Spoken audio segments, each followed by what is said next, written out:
Yeah, welcome back. In this class, we are going to continue the Cmos inverter analysis and design. In the last class, we had seen the 5 regions of operation of Cmos inverter. Now you can observe that very clearly.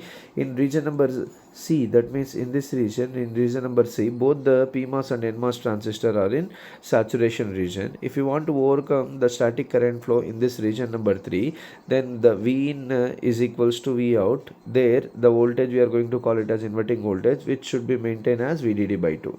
Is it understood? And one more important point you have to talk about here.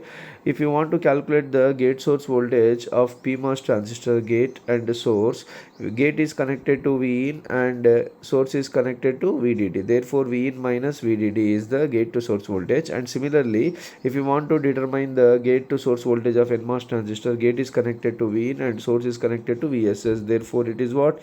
V in minus 0 for NMOS transistor. Is it clear, all of you? Then I have given some expressions here. Now you can observe that in PMOS transistor, in saturation region, the source to drain for PMOS transistor is beta P into VGS minus magnitude of VTP whole square divided by 2. As we know that the gate to source voltage of PMOS transistor is V in minus VDD. And similarly for NMOS transistor, the drain to source current here is beta into VGS minus VTN whole square by 2, where the gate to source voltage is equals to V in. You can observe very clearly that for PMOS transistor it is source to drain, for NMOS transistor it is drain to source. Therefore, what is the relationship between these two? Absolutely, that means the drain to source current is equals to minus the source to drain current. Is it clear, all of you? Then we will continue the derivation. Yeah, now you can observe that the drain to source current is equals to the source to drain current, but don't forget the minus symbol here. Then I have taken the drain to source current of NMOS transistor here, and I have taken the drain to source current of PMOS transistor here.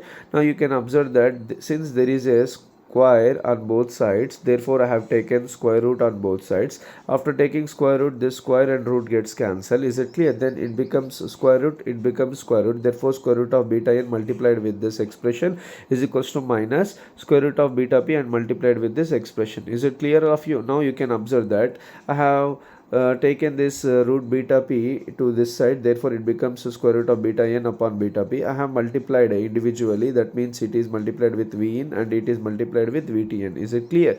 Which is equals to, I have taken this minus sign inside of this expression, then minus V in, minus of minus plus, minus of minus plus. This is the expression. I hope that are you clear? You can observe very clearly. Yeah, now you can observe very clearly here. Therefore, after taking the minus V into this side, after taking this minus V into this side, if you want, you may just observe very clearly.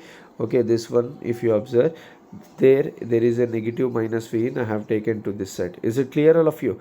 Okay, therefore, after taking this minus V into this side, what is the expression? You can observe. This will be the expression square root of beta n upon beta p times V in plus V in is equals to VDD plus mod VTP plus square root of beta n upon beta p into VTN.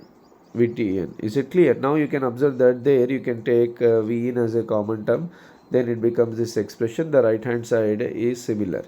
Is it understood? There I am sending this term to this side, then it becomes what in the denominator. Is it clear, all of you? Therefore finally you got the beta V in this expression. V in is equals to VDD plus magnitude of VTP plus square root of beta n upon beta p times VTN divided by 1 plus square root of beta n divided by beta p. Then if you want to get VDD by 2 as your output, what should you have to do? That is very important point you can observe.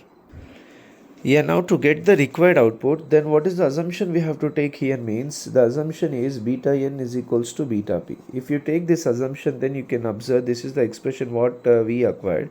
If beta n is equals to beta p, this beta n beta p gets cancelled. Is it right? Then here if you observe that VTN and VTP, now we are equating the currents, therefore we can say that the VTN is equals to minus VTP. Is it clear?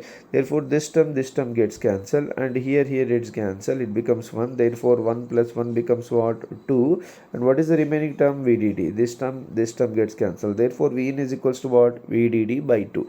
But practically we will observe that beta n is equals to beta p. Okay, we know that very well. Beta can be written as K into W by L. Okay, therefore I have written for N mass and I have written for P mass. Now we can say that K, okay, is equals to epsilon naught, epsilon insulation, okay, divided by D into mu. Is it clear? Therefore this is a constant, therefore I have not taken. Why? Because the constant is going to be cancelled in both the sides.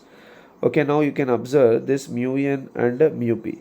We know very well that the mobility of electrons and the mobility of holes are not equal at all. That means the mobility of electron is not equals to mobility of holes. Then is it possible to us to equate this?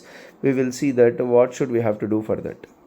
Now you can see that we know very well that the mobility of electrons is equals to 2.5 times the mobility of holes. Is it clear? Therefore what should we have to do? Okay, to equate this, since it is 2.5 times than the mu p, therefore what should we have to do to equate these two?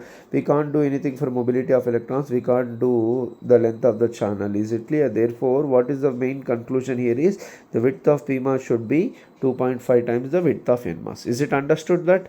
Okay, that is a very important point you have to remember and you have to conclude. And if you observe the transfer characteristics, this is your reference transfer characteristics where beta n by beta p is equals to 1. This is your reference.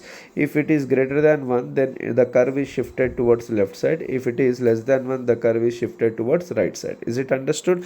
That's it guys. This is about CMOS inverter analysis and design. If you are having any queries, please comment. Okay, thank you very much. Have a nice day.